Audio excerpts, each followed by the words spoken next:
My name is Don McGill. I'm ALS MechTech Supervisor for the new ALS MechTech group. And I've been here since the early 90s when the ALS was getting built. I went on to school, got my degree, came back, worked for Beef Factory for a couple of years, and then got back to the ALS, and I've been here since.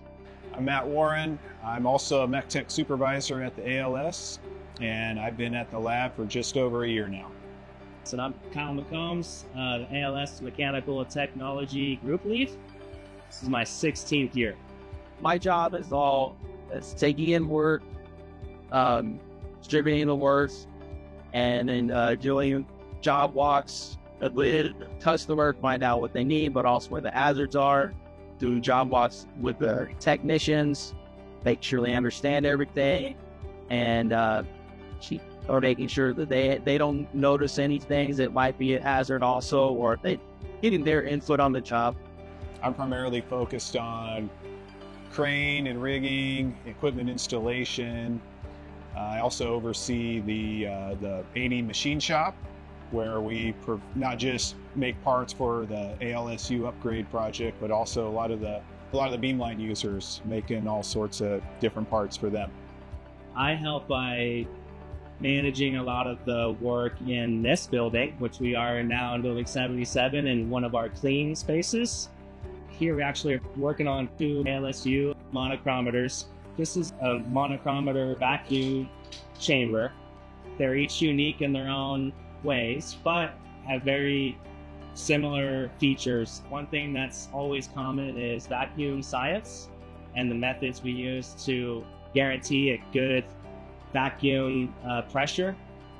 Vacuum is important for many reasons. Contamination control, probably number 1. Number 2, it helps get nice clean data for the scientists. And we come down to the installation aspect of it with rigging and equipment that we use to actually get this installed on the beamline.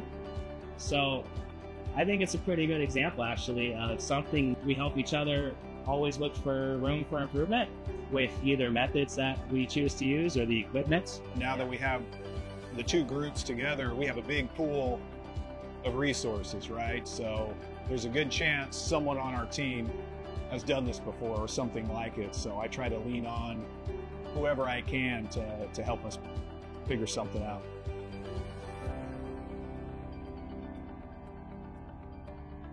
It's a little bit nerdy, but to us, we're excited about it. We made it 1 full lap around the tunnel with electrical wireways for cables and plumbing that will basically help energize the accumulator ring. Did a lot of work on the RF system this winter. Installed 2 new shielding brick walls. Once again, it might not sound that awesome, but to us, lead and bricks can be exciting to keep people safe when we're trying this accelerator on. One thing I want to bring up is the number of roof block moves. I forget the exact number, but it was a lot.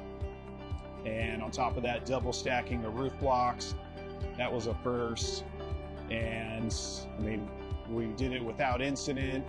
We're actually ahead of schedule at the end. Didn't think we were going to be, but we finished up with a little time to spare. I think one thing that I was proud of was when the 2 groups came together and we started moving technicians across the camera lines and started getting involved in some of the jobs, like the job that you were talking about with in the RF shielding area, right, where it was coming down to the wire, you needed to really clean up the pace, but at the same time, there was a lot of really high technical challenges that were left to the technicians to figure out. And the 2 different groups of techs came together, and I did not see any. I saw nothing but good interactions there. Thank you for your patience with us getting in there, making a lot of noise, and getting in people's way, I'm sure, at times.